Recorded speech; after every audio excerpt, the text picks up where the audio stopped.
What is good, y'all? This is RGB Fox. Today we have a new match to look at. We got round number 2 of the Yu-Gi-Oh! Days tournament. Here we have pre-prep. Amazing. We have Elijah on the left on Clown Crew Mitsurugi, and we have Jomar on the right on, I believe it's Elfnote Fiendsmith. I actually saw Jomar this weekend as well, because we all, we're at the OKC regionals. I was there as a judge. Now, I did record a lot of videos to put together for a vlog, and unfortunately, my phone got crushed literally the day after, and some of the videos did not sync into my iCloud. So you know what that means. I might not be able to upload that vlog whatsoever. I'm not going to lose hope yet, though. I'm going to hopefully be able to recover that. I'm currently working on getting that done. But if not, then, not much that I can do, right? So here, we saw Elijah start with pre-prep to grab Habakiri and Mirror, and then he goes for the sequence. Saji grabbed the Ritual, and now he's going to go ahead and summon the Habakiri, tributing the Murakumo adding prayers. From here, he's going to go ahead and special summon out the Murakumo with the Mitsurugi Mirror, and then Habakiri is going to trigger to go ahead and search for a card, and then special summon itself if he chooses to. So it looks like he might have added a second copy of Prayers, and it looks like he doesn't play any of the little guys, which, means, does he play like a engine to try to access the Clown Crew cards? If he had another card, which I'm sure he would have, I'm sure he could have gone Aslan 1000 and then searched for the Clown Crew Ritual monster, which could then get him there. And so I'm curious as to why he did not go for that. Looking at the Aslan, yeah, you just need 2 monsters with different types of attributes, so that explains a lot. Okay, well here we see Jomar starts his turn by using Imperm on the Murakumo. I think that's a little... he could have probably held it, only because like the Murakumo gets tributed by the prayers, and assuming he doesn't have like called by the grave and whatnot, the Murakumo just comes back, wipes the field, and then gets to still use this negate. But so far we're gonna see how this pans out. After all, playing the Fiendsmith engine is going to bait out a lot potentially. So he goes tracked for the Lurie summon to go Requiem. Requiem here summons the Lacrima, which is going to trigger its effect to dump the Requiem into the graveyard. And then from here, it looks like Requiem is going to go ahead and attach itself to the Lacrima. Or no, first it looks like we're going to see Engraver here. Engraver, okay, never mind. It just was so close to the graveyard that I didn't see it. So Requiem did get equipped with the... Lacrima, summons out an Engraver, sends Habakiri, and now he's just making a Chaos Angel. It's a light Chaos Angel, so it can be destroyed by battle, but not affected by any monster effects from the opponent's side, at least activated ones. He's going to go ahead and banish a random card in the field that he targeted, which is going to be the one closest to his, to Elijah's deck, and that's going to hit a Prayers here. Now, if Jomar has any Elfnote cards, this could go really good for him, but looks like here he's going to go into the battle phase to go and ram the Chaos Angel into the Murakumo. Does he not have any other engine? Questions. So it looks like he does. Here in the battle phase, I'm sure it's in the battle phase, he's going to go ahead and activate Elfnote Regina, sending the chicken to the graveyard, and then Regina on summon, since it was in the middle column, gets to go ahead and special summon an Elfnote monster from the deck. That is going to be Fortuna. And then Fortuna could go ahead and place a trap card, assuming that it doesn't get removed from the field first, right? So... ooh, that is big, not gonna lie. So Nibiru is revealed. This is a card that is not really played in the main deck anymore, but when you have a deck such as Clown Crew, which is able to play a lot of engine, Nibiru is always going to be an option, right? Especially because it tributes your monsters, and the Clown Crew monsters get effects when tributed. So yeah, that's going to be really nasty. So Elijah probably feeling really good that he could stop Jomar's plays there. And unfortunately, he did not like... Elfnote doesn't really have good recursion off of cards like Nibiru if they don't set up a negate first. That's the main issue. So here we're going to see prayers be activated here. It looks like it's going to go ahead and be the effect to lose 800 and then special summon Murakumo. Murakumo is going to blow up the field and then he passes. Now, there is not a lot of options that he can go for extra deck wise. Oh, but he goes and he rips it. Is that rehearsal? Yeah, tribute one monster from hand or field to add a Clown Crew, Biancaviso, and a Spell and Trap. Except for itself. And now he's going to go for the one that summons from the extra deck, the Malabarisme. That's going to summon Fiends plus the what's the other one called? The Diabolo. Oh, such a cool name. Now we're going to see him normal summon the Biancaviso. Biancaviso Chainlink 1, Chainlink 2 Diabolo, Chainlink 3 Fiends. So the Diabolo and Fiends is going to get him a Spell or Trap. Chainlink 4 is going to be Imperm on the Biancaviso. Chainlink 5 will be Murakumo, and then Chainlink 6 is going to be Droplet. I don't know why he activated Murakumo in that case, because that's just a big waste of cards. But, hey, you know what? It works out, right? From here, he's going to set the trap card, and I believe that was a continuous spell, which is the Operatics. And now he's going to draw 2 because he tributed 2 monsters for the Biancaviso. From here, he's going to activate the Operatics. How do you pronounce that? Tell me in the comment section down below. During the main phase, you can special summon the Clown Crew monster from your deck or extra deck, ignoring its summoning conditions. Also, until the end of this turn, and after this effect resolves, you cannot activate the effects of monsters special summoned from the deck or extra deck. Now, he banishes the Rehearsal here. Let me see if Rehearsal has a graveyard effect. You can banish it from the grave, ritual summon the Clown Crew by tributing monster from the hand or field that exceeds. So yeah, looks like he tributes the Meteor to summon out the Clown Crew Flare. You can reveal this card. No. Is there anything else that it does? No, I guess he's just keeping it there as a like as a body to tribute, right? So from here, Jomar does. Oh my god, he has another nib. What the hell? Okay, here Jomar in the end phase can go ahead and utilize the La Crema, or maybe he can go for like the main phase 2 so that he can get the tribute off. This is where like Murakumo could have came in, because he could have like forced Jomar to discard a card in order to resolve it. And in this case, it's just not gonna happen, right? Because he ended up utilizing the Droplet at the same time that he activated the Murakumo. So here we're gonna see Requiem use this effect. So it looks like we were at the end of main, special summoning out La Crema, and then La Crema to dump the Engraver from the deck. Can Jomar make a comeback? It is gonna be really hard, but we'll see what happens. Oh yeah, end phase Operatics. He tributed what, 4 monsters total? Oh no, it's up to the monster that he summoned. So the only one that he didn't summon was a Pendulum monster. So yeah, he got to draw 4 in the end phase. Oh my god.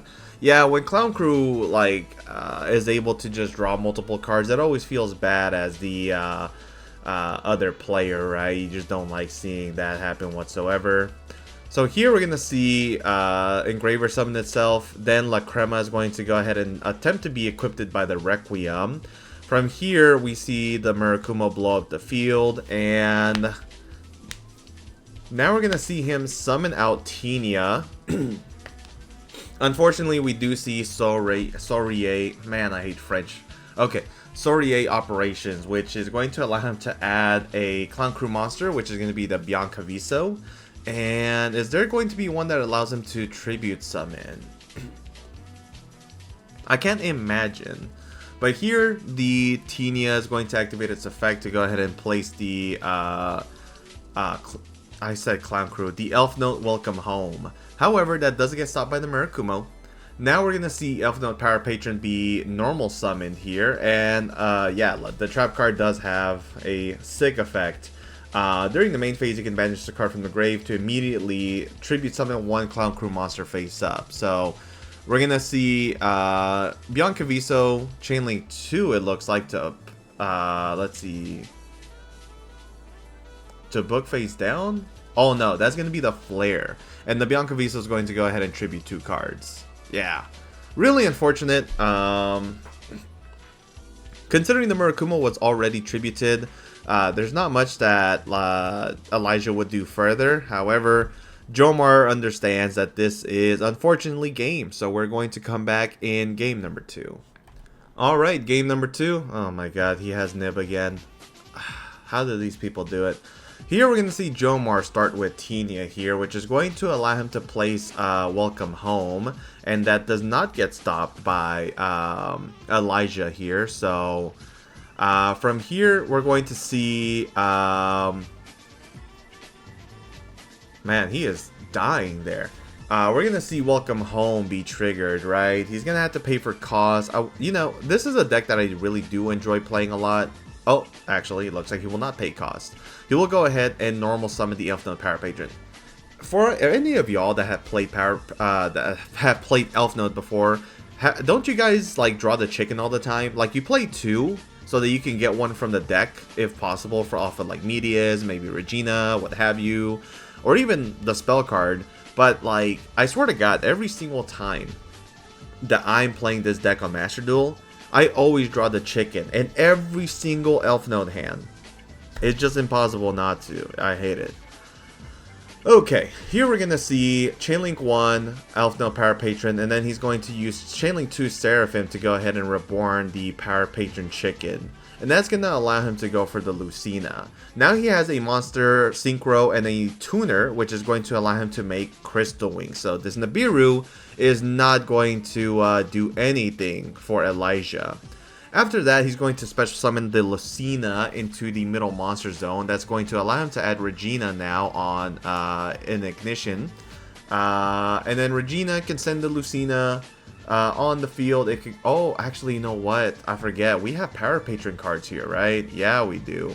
Ginaldo is going to be activated, actually. And Ginaldo is going to use his effect. I believe it did. No, it's going to be Welcome Home, right? Yeah. So Regina gets summoned into the middle monster zone, which allows him to go ahead and special summon an Elfnote monster from the deck. Again, I believe this is going to be the Fortuna at this point. Fortuna is going to be able to place the trap, and then from there, he could send one of the monsters to the graveyard that he has on field in order to reborn the Elfnote Power Patron if he wants to off of the trap. Unless he already drew it. Looks like instead he is going to just go for the Ginaldo effect to draw 2 and then discard 1. Let's see. The card would have to be destroyed though, no? Yeah, there we go. And then from here we're going to see Ginaldo, which is going to add a, what's it called? Elfnote monster back. It looks like he added the discarded Tenia that he got off the top. From here, he does have access to, what's his face? Engraver discard the track, special summon the Lurie off of the discard, and now he gets full Fiendsmith combo on top of this. However, instead we're going to see the Elfnote trap go ahead and send the Lurie to the graveyard in order to special summon out the Elfnote Power Patron. He could go for a 7, or he could go for a 10 to go into the fabled Levia whatever, right? And then continue his Fiendsmith plays. Since he drew off the Ginaldo, oh, I guess he had to do that because then Fortuna doesn't get its effect. But he could have still probably done that after. I don't know. We'll see. From here, we're going to see Dragster actually be made, which is also really big. So now, let's see. We see a Monster Negate off the Crystal Wing, Spell Track Negate off the John Dragster, and Omni Negate with the Trap card. And I did see Elijah have Harpies. That's just going to be negated off the bat. And then, by setting 2 cards, it looks like Jomar will go ahead and end his turn. We also have to remember that the Elfnote Trap card will be able to send a monster from hand or field to the graveyard to special summon a different one from his grave. And that could be a hand rip with, what's-her-face? Well, I was going to say a hand rip off of the Tenia, but He currently doesn't have a Elfnote monster in the field to be able to do that with. So he would have to summon out Regina, right? But Regina's in the hand? But yeah, no, he could go for the Seraphim, and the Seraphim does the job anyways. Okay, yeah, no. Here we see Jomar 100% knows what he's doing here. Because I completely forgot. Now, we do see that Elijah has the Fallen and the Virtuous. Again, if he activates it here... Oh, wait, he summoned it in there? Oh, I thought he was going to summon it in the middle monster zone.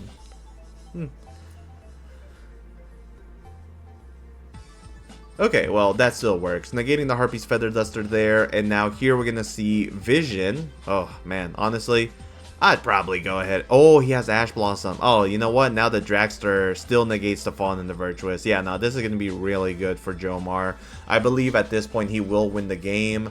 Let's see what ends up happening here.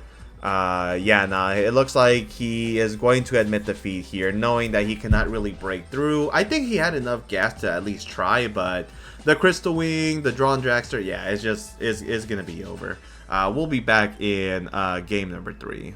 Not to glaze, but I really did like Aditya's Elfnote Power Patron deck that he played at the OKC Regional. Man, I did a lot of deck checks that day. It started after lunch, so from round 4 to round 8, and unfortunately had to give out so many like game losses. One of them led to a match loss. It was so unfortunate. Whenever you fill out deck lists, people always review them before you submit them and make sure that it is all correct. Also ensure that you write the correct names. I had one where there was Rhoda instead of Reinforcement of the Army, Droll instead of Droll and Lockbird. Basically, none of the cards in their deck reflected the true names of the monsters. And you might be saying, well, you know what we mean, right? I do. I play the game still actively. But to other judges, they might not. So, just be careful. It was rough. So, from here, we are going to see him go full Mitsu, whatever combo he had. Now he discards the Flare, and then he goes for the Reversal. Reversal is going to tribute the Saji, which is pretty strong here. He gets 2 cards, 3 cards actually. He's going to add Bianca Viso, Malabarisme, and then Saji can go ahead and add a... it could be the Trap card, right? Great Purification, or it could be a copy of Prayers. And it will be a Prayers here. Jomar slammed his cards down. Hopefully he's Gucci. Let's see. Now we're going to go ahead and see him activate the Malabarisme, which is going to be really strong already. He already summoned 3 of the types, right? Which is going to be Ritual, Xyz, and Fusion. From here, Bianca Viso is going to be Chainlink 1, Chainlink 2 Fiend, Chainlink 3 Diabolo, or vice versa. It doesn't really matter in the order for them. And then he's going to be able to set 2 cards, which is going to be the Continuous Spell and the Sorie Operations. From here... Oh, update, by the way. Looks like France defeats Iraq 3-0. Congratulations to France. Yeah, so Jomar just read the card here. And then the Operatics is going to go ahead and special summon out the Clown Crew Meteor. From here, he could go ahead and link summon, though. Maybe an SP Little Knight? It looks like before he ends his turn, though, he's going to go ahead and activate Visions. Jomar could have cut the deck here, but looks like he will not. And then, yeah, sets another card. I mean, this is so much back row, dude. And you still have to deal with Murakumo. And then he draws in the end phase. He drew a Griselle Prison. That's funny. Griselle Prison doesn't really... Oh, no, it does do a lot in this matchup, right? It prevents you from going into XCs and or Synchros. For 3 whole turns, mind you. Jesus. So, yeah, we're going to see Jomar start the turn with Ginaldo. Now we are going to see him special summon Lucina. Chainlink 1 Ginaldo to go ahead and draw 2 and then discard 1. Is that going to be met by a response? And it looks like it will with the Sorie Operations, which is going to go ahead and grab him a copy of the Bianca Viso from the deck. And that card will allow Homeboy to go ahead and tribute summon later. But first, Jomar's going to resolve Ginaldo. And now we're going to see him discard the Regina. From here, Ginaldo's, now that it's destroyed, can add back a Elfnote monster. Oh yeah, that makes the effect to draw 2 and discard 3. Now from here, we're going to see Lucina activate its effect to go ahead and grab a Elfnote monster from the deck, and that will lead him to grab the Elfnote Parapatron, but yeah, we see Grisel Prison. I mean, that is tough, right? It is a genuine disappointment that we see Floodgate still roaming in Yu-Gi-Oh! Because you just get games where you could play, but you really can't, because what are you going to do to a Grisel Prison? We don't have Red Reboot, right? Like, it's just unfortunate. Jomar, looking at his hand, has, is that a Terminus? It doesn't look like a Tract, I'll tell you that much. Yeah, I mean, I think he has no real other option except for passing. Oh, he does have evenly matched. Okay, that could be good, right? Like, you could go Battle Phase, crash into the Habakiri, or maybe the... No, it would be Habakiri. Because Lucina has, like, what, 24 attacks, so minus 8, he would take 16. Least amount of damage possible, and then he can evenly match and ruin Elijah's day. But I mean, he drew so many cards. Does it really even matter? Okay, well, here we're going to go into the battle phase. Lucina is going to go ahead and crash, right? I mean, and now from... Oh, actually, it looks like he goes for Regina.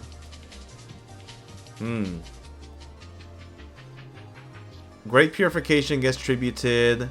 That baits out the negate, though, which means Habakiri comes back and evenly will resolve, right? So, I mean, that actually looks kind of nutty. That is so crazy. We're gonna see Ash Blossom be chained to that, though. I think that is okay. I probably would have waited myself. Like, let's say he uses Prayers on Murakumo and then, like, you know, he banishes all the other cards on the field and then Murakumo tries to come back and you Ash it there. But he would already have Prayers added, and he also has the Great Purification. So, honestly, it doesn't really matter much, does it, huh? That's unfortunate. Yeah, from here, end of battle, we are going to see Evenly Match be activated. What is Elijah's response here? It looks like it's going to be tributing the Murakumo here for cost. And then you probably just add if possible, right? Because there's no way you're reborn. You could also just take 800, right? And just leave it at that. And then you can banish face down like a Bianca Viso, the Prayers, and maybe Meteor, because you play multiple copies anyways. And leave the Operatics. But no, it looks like we're going to see Operatics, Meteor, and Prayers go face down. Murakumo now gets activated, which is going to go... Wait, what? Oh, I guess he tried to summon back. He doesn't have to summon back, though. You could just take 800 points of damage for Prayers, right? Like, okay. And yeah, unfortunately, Jomar recognizing... I mean, what are you going to do, right? It's Grisel Prison, man. That's so unfortunate. Congratulations to Elijah for winning game number 2. You know, Grisel Prison is just way too strong. If you are ever in the DFW area, please come on by to Epik Cards and Games every Wednesday, Friday, and Saturday at 7 p.m. where we host weekly Yu-Gi-Oh! Tournaments, and we'd love to see you there. Thank you guys for watching. Peace and have a wonderful day.